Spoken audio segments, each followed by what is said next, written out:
Hi, Rachel. Hi, everybody. Welcome to Oregon Weight and Wellness. What's for dinner live on Thursday here with Rachel Matthews. Woo!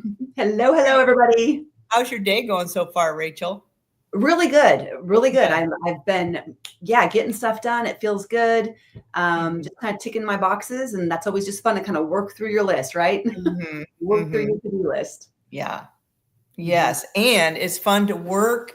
I'm going to add to that. I'm finding it energizing to work through my to-do list without being at a frenzied pace.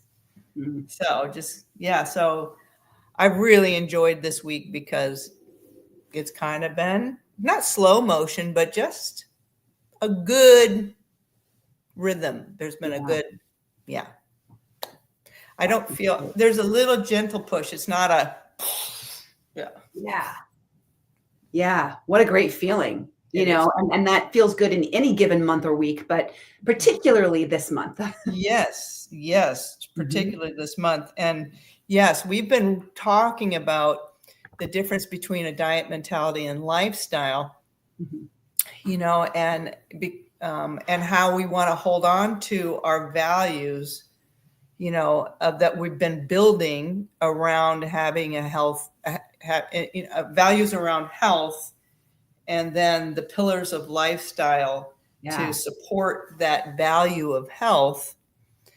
And now that we're in the middle of December, well, Mhm. actually, we're kind of over the middle, aren't we?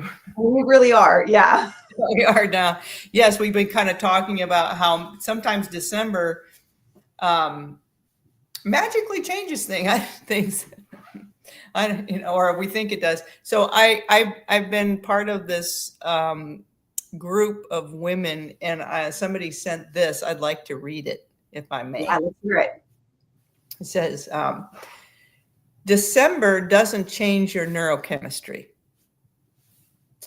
If your brain isn't made for an overload of alcohol, parties, passive aggressive relatives, general socializing with people you like but still get exhausted by, relentless routine rearrangement, it should be okay to say no to things. There's nothing festive about burnouts and breakdowns. Mm. Hmm. Really good, really good. So I'm hearing, we're questioning and we're kind of bringing up a reality, a truth here that our Mhm. brains are not actually designed for what we put them through, Mhm. specifically during December, but other Mhm. times of our lives, we go through phases like this. Mhm. And typically, when we go through something like this, a major life event, a traumatic experience, we experience burnout, fatigue, what's the other word? There's nothing festive about burnout Or or breakdowns. yeah, breakdown, right? Mhm. Like a mental health breakdown. Yeah. We all have either heard of this, know someone who's experienced burnout and breakdowns, or we ourselves have had this.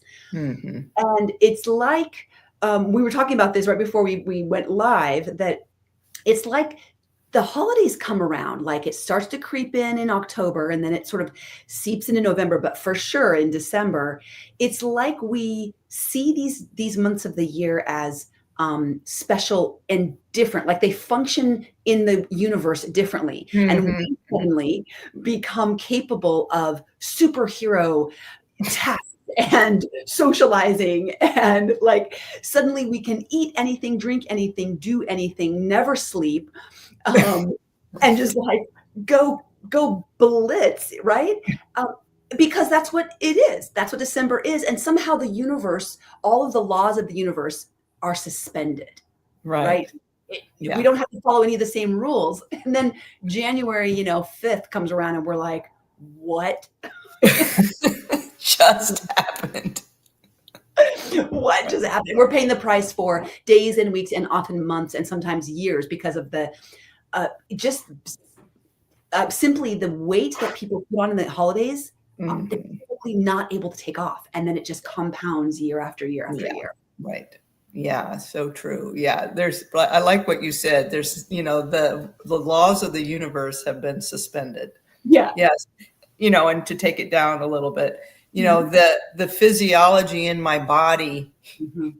has, all of a sudden it's magically able to, handle eating, more food, more sugary treats, more alcohol. So, I have this magical thinking maybe that December is the month I can handle that. Yeah.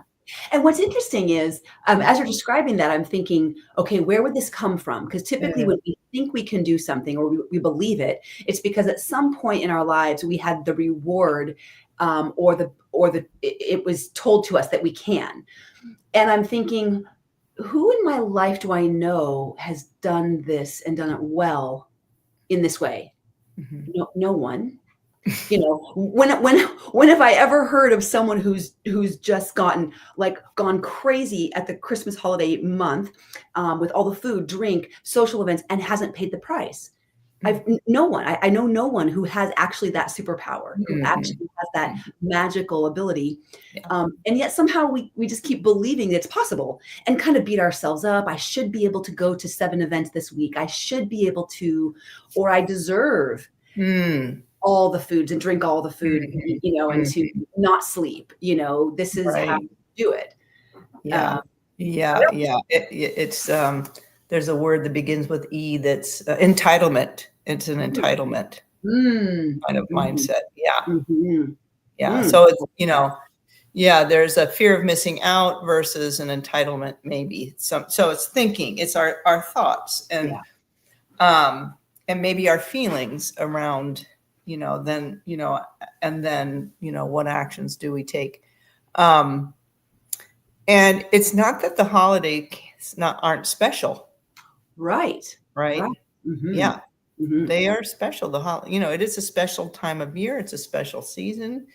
I think maybe it's so kind of getting curious, the words that you use, as when you're coaching, kind of stepping back and asking yourself, exploring that, okay, when did I start thinking that way?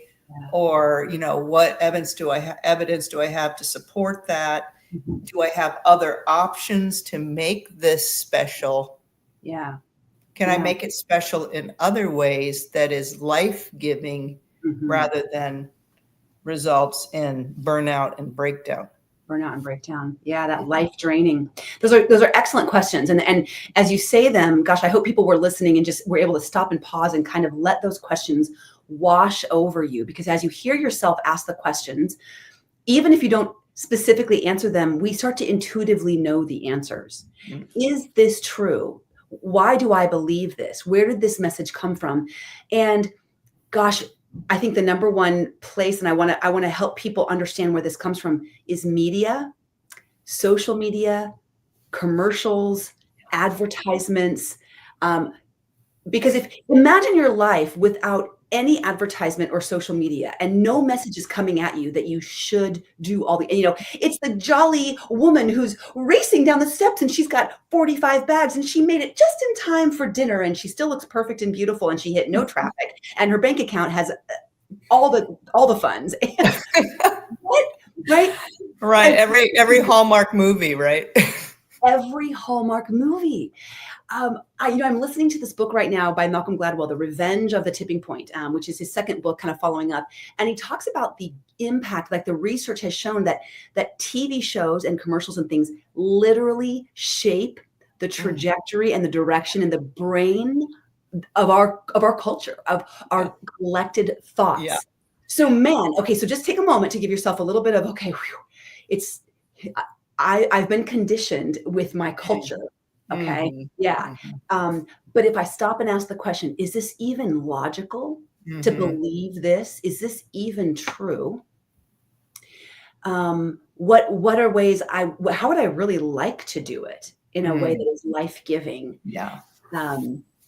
And I mean, I hope everybody's listening is coming up with their own thoughts in their head. I hear sometimes people say, I wish I could. And I'm like, well, why don't you then? You can. You have permission. You have permission to do it differently.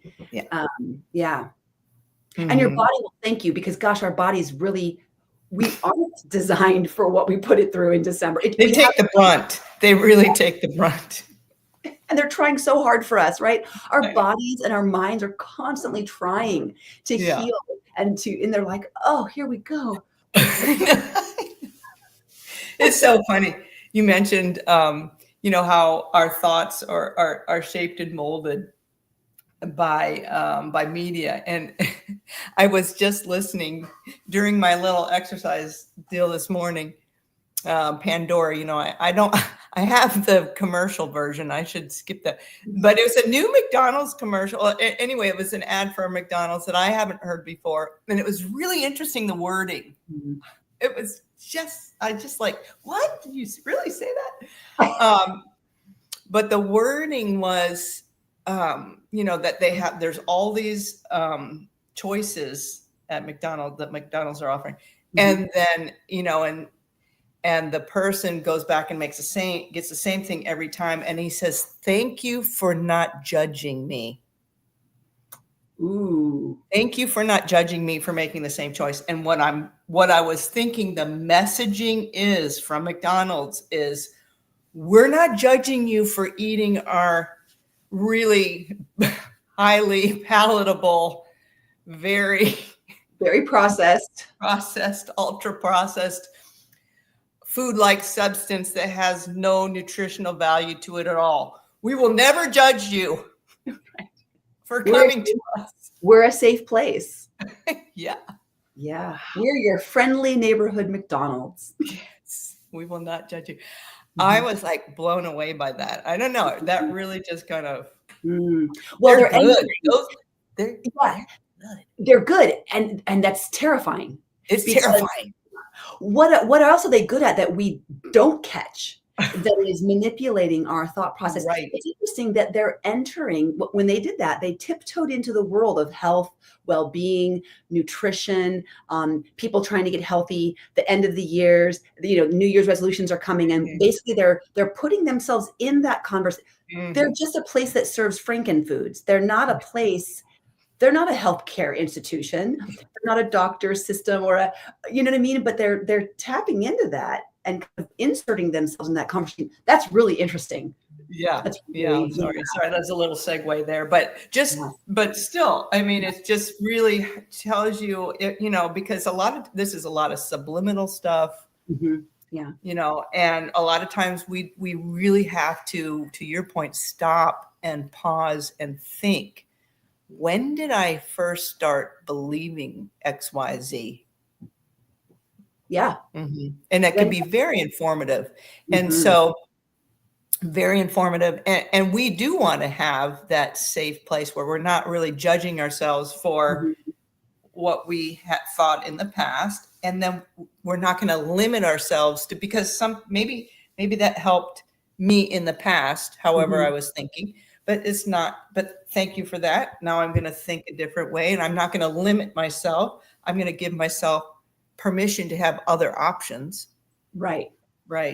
So December is special for a lot of us. It's also very challenging and hard and painful for a lot of us. And it doesn't have to end in burnout and breakdown. Yeah. Especially if I honor, the desire to have, to make it special, and then give myself permission to make it special in ways other than, with what's historically not served me well. Yeah.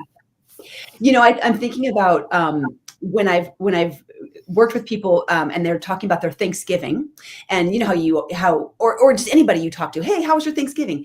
And when someone has had a really quiet, like maybe they didn't do anything for Thanksgiving, they always feel like they have to give an excuse. Right. Oh, well, we just stayed home. It was a quiet Thanksgiving, but it was so nice. And I'm thinking, yes, that is nice. You don't have to make an excuse. That's a wonderful choice. And in fact, a smarter choice, it's good to have a quiet Thanksgiving, So when I think about people saying, well, we're just planning a small little get together for Christmas.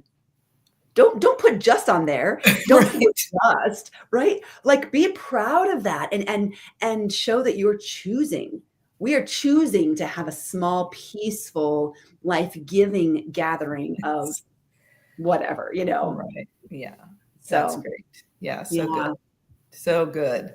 Yes. Okay. Well, in light of that, Mhm. do you mind sharing what your Christmas plans are? Oh, yes. We're taking the rest of the year off and we are headed to a cruise. So we Mhm. decided last year to give ourselves a break from all of the busyness and the craziness of decorating the house, running around buying Christmas gifts. We do enjoy our Christmas Day celebration, and I'm sad to be missing out on that. But the month and what leads up to it is so chaotic, and I don't. I like a decorated house. I don't like decorating a house, and I Mhm. really don't like taking down the decoration. Yeah. Those are not life-giving to me in any way. And so Right.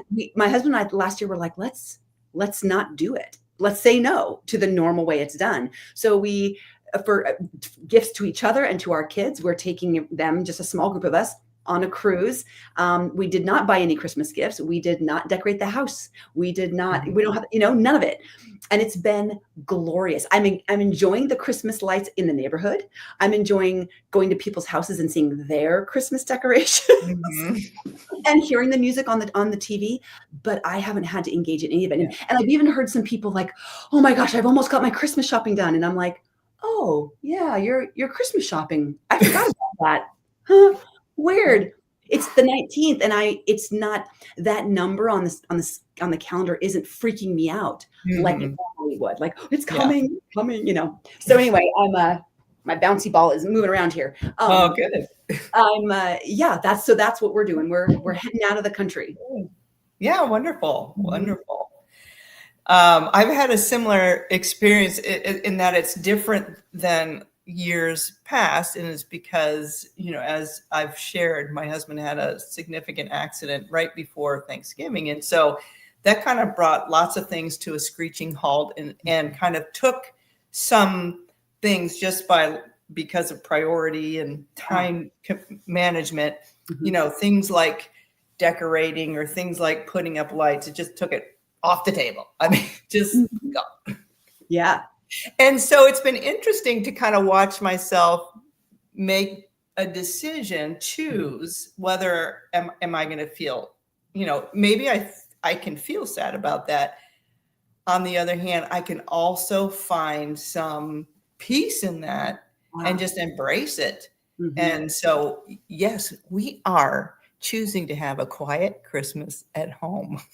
Love it. Love Yes. it. Yes. And I love that, it's the joy of missing out. We can Mhm. literally decide, am I gonna Mhm. sit in the fear and the sadness of missing out? And I Mhm. can sit in that for a while. I can Mhm. swim around in that water and just my mental health just spiral. Or I Mhm. can choose to see it from a different perspective. What Right. if it was the joy of missing out Yeah. and I embraced what is? Yeah. And gosh, that is it's fun. It can be very fun to Mhm. be like, ooh, I didn't think of it this way. I didn't plan it this Mhm. way, but I'm going to embrace what is and Yeah. yeah, Yeah. experience that. That's so That good. sounds life giving. And it Mhm. doesn't sound like you're headed towards burnout. No. No, really, I'm not. So, I'm happy.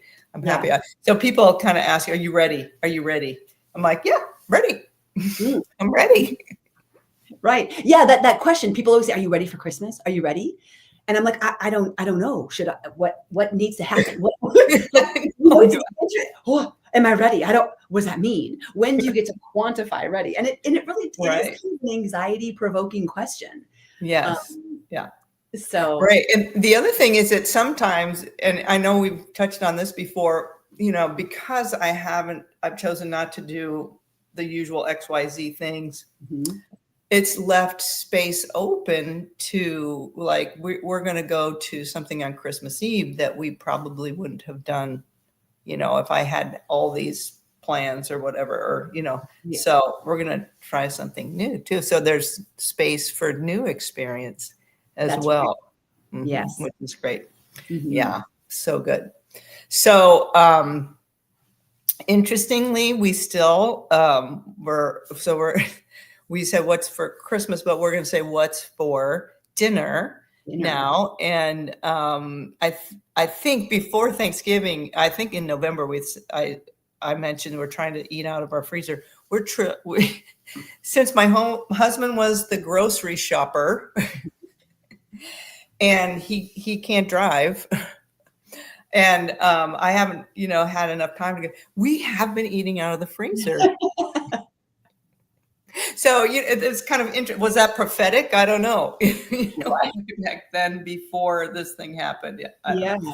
But anyway, and actually I found some, I did have some more butternut squash. So I just roasted those with some onions and mushrooms, and I'm going to throw some pecans on there. And what I like to do, a little balsamic vinegar. And then I made this tomato vegetable based but beef stew that we've been eating on for, let's see, Saturday, Sunday, Monday, 5 days. Nice. Yeah. You just it out, right? Keep adding some veggies or whatever we're just sort of part of that. Yeah. It's good. That sounds great. How about you? What's for dinner? Yeah, for us for dinner, it's gonna be really simple because we're trying to eat up everything before you go. Yeah. So tonight's just gonna be some roasted tofu and chana masala. So that chickpea Indian spices kind of just simple. Yeah. But flavorful. I mean, I'm very flavorful. Yeah, I love it. That's great.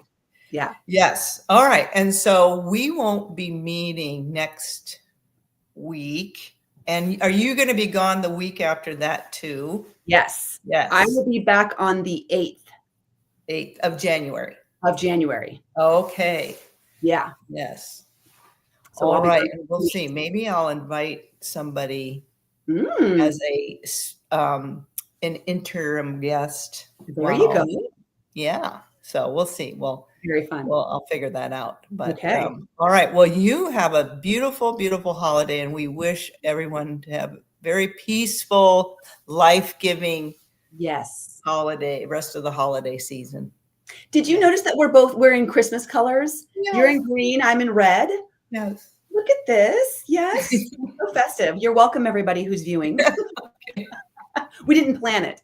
No. All right, everybody, have a great holiday and a new year. Bye-bye. Bye, everybody.